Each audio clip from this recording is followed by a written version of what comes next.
মই আজি গোটেই অসমবাসী এটা চিন্তা দিয়াৰ কাৰণে বহি আছো আপোনালোকৰ সন্মুখত। মোৰ দুখ লাগিছে, এনেকুৱা নহয় যে মুছলমান হিচাপে মই প্ৰটেষ্ট কৰি আছো। 87 বেছি ইয়াৰ্ছ এটা পৰম্পৰা জুম্মান নমাজটো আমি এছেম্বলিত ছাৰ ছাদুল্লাহ চাহাবৰ জমানাত পৰা আৰম্ভ হৈছে। আজ যোৱা ফ্ৰাইডেলৈকে চালু আছে। এতিয়া হঠাৎ বিজেপি চৰকাৰ, ডক্টৰ হেমন্ত বিশ্ব শৰ্মাৰ চৰকাৰ, RSSৰ চৰকাৰ, বিশ্ব হিন্দু পৰিষদৰ চৰকাৰ হঠাৎ সজাগ হৈছে। মুছলমানকতো একো দিব নোৱাৰে। সব জায়গাত মুছলমানৰ ওপৰত পাবন্দী লগাই আছে। কত যাব লাগে, কত যাব দিব, কত পারমিশন দিব, কত নিদিব, কত কি খাব, নিজৰ ঘৰত কেনেকৈ থাকিব, দুৰ্ভাগ্যৰ কথা। এইসব কথা এতিয়া চৰকাৰে ডিচিশন ল'ব।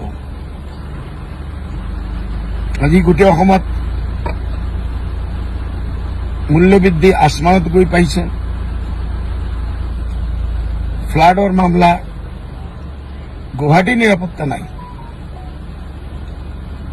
গুৱাহাটীত ফ্লাডৰ কাৰণে মানুহ ঘূৰিব নোৱাৰে। লাখ লাখ বিঘা মানুহৰ ধুবুৰী, গোৱালপাৰা, বৰপেটা, মাজুলী সব জায়গাত ভাঙি আছে। চৰকাৰ সেইটো কৰাৰ চিন্তা নাই। এইসব সমস্যা নহয়। চৰকাৰ হাজাৰ হাজাৰ ক্ষেত্ৰত ফেইল হৈ আছে। এইটো চৰকাৰৰ কোনো চিন্তা নাই। এটা জুম্মান নামাজ বন্ধ হ'ব লাগে। এইটোৱে আমাৰ ডাঙৰ সবচে ডাঙৰ সমস্যা অসমৰ, ভাৰতবৰ্ষৰ। কিন্তু দিল্লীত বিজেপি চৰকাৰ, ইউপিত বিজেপি চৰকাৰ, আমাৰ অসমত RSS চৰকাৰ। এইটোতো এক না একদিন বন্ধ কৰিব, আমি জানো। আমি আমাৰ মুছলমানসকলক এটাই আহ্বান দিব, আপোনালোকে এইটো লৈ হৈ হাল্লা কৰিব নালাগে। আৰু বেছি দিন নাই, এই চৰকাৰটো যাব, নতুন চৰকাৰ আহিব। আপোনালোকে কেবিনেটৰ ডিচিশন লৈ আকৌ একবাৰ নমাজটো আৰম্ভ কৰি দিব। এইটো কোনো ডাঙৰ কথা নহয়। চৰকাৰ আহি আছে, গৈ আছে, আহিব, যাব। কোনো চৰকাৰে ভাবিব নালাগে যে আমি চিৰস্থায়ী আহি পাইছো।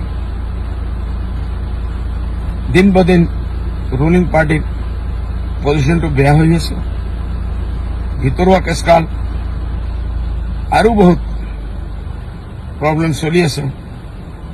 চৰকাৰে যোৰহাট যাব নোৱাৰিব, মিয়াসকলে কাম কৰিব নোৱাৰিব, আমি বন্ধ কৰি দিম। অমুক এৰিয়াত যাব পাৰিব, অমুক এৰিয়াত যাব নোৱাৰিব। এইটো গোটেই অসমত ডাঙৰ দাঙ্গা ফাসাদৰ লাইনে মুখ্যমন্ত্ৰী হিচাপে লৈ গৈ আছে। ইলেকশ্যনৰ আগত, 26ৰ আগত, পঞ্চায়তৰ আগত কোনো ইস্যু নাই তেখেতৰ আগত। এটাই ইস্যু আছে, মিয়া মুছলমান হিন্দু। সেইটো কৰি কিমান দিন ৰাজত্ব কৰিব? এইটো স্থায়ী পলিচি নহয়। চিএম সাহেব, সদ্ভাৱনা, প্ৰেম, মহব্বত চৰকাৰ থাকক নাথাকক, অসমৰ যেটা আমাৰ সম্প্ৰীতি আছে সেইটো বজাই ৰাখক। আৰু আপুনি কি কি পাৰে মুছলমানক বন্ধ কৰিব। আমি জানো, লিষ্ট আছে আপোনাৰ নহয়। RSSৰ নাগপুৰৰ পৰা আহে, এইটো বন্ধ কৰা, সেইটো বন্ধ কৰা। এইটো আপুনি কৰিব বাধ্য।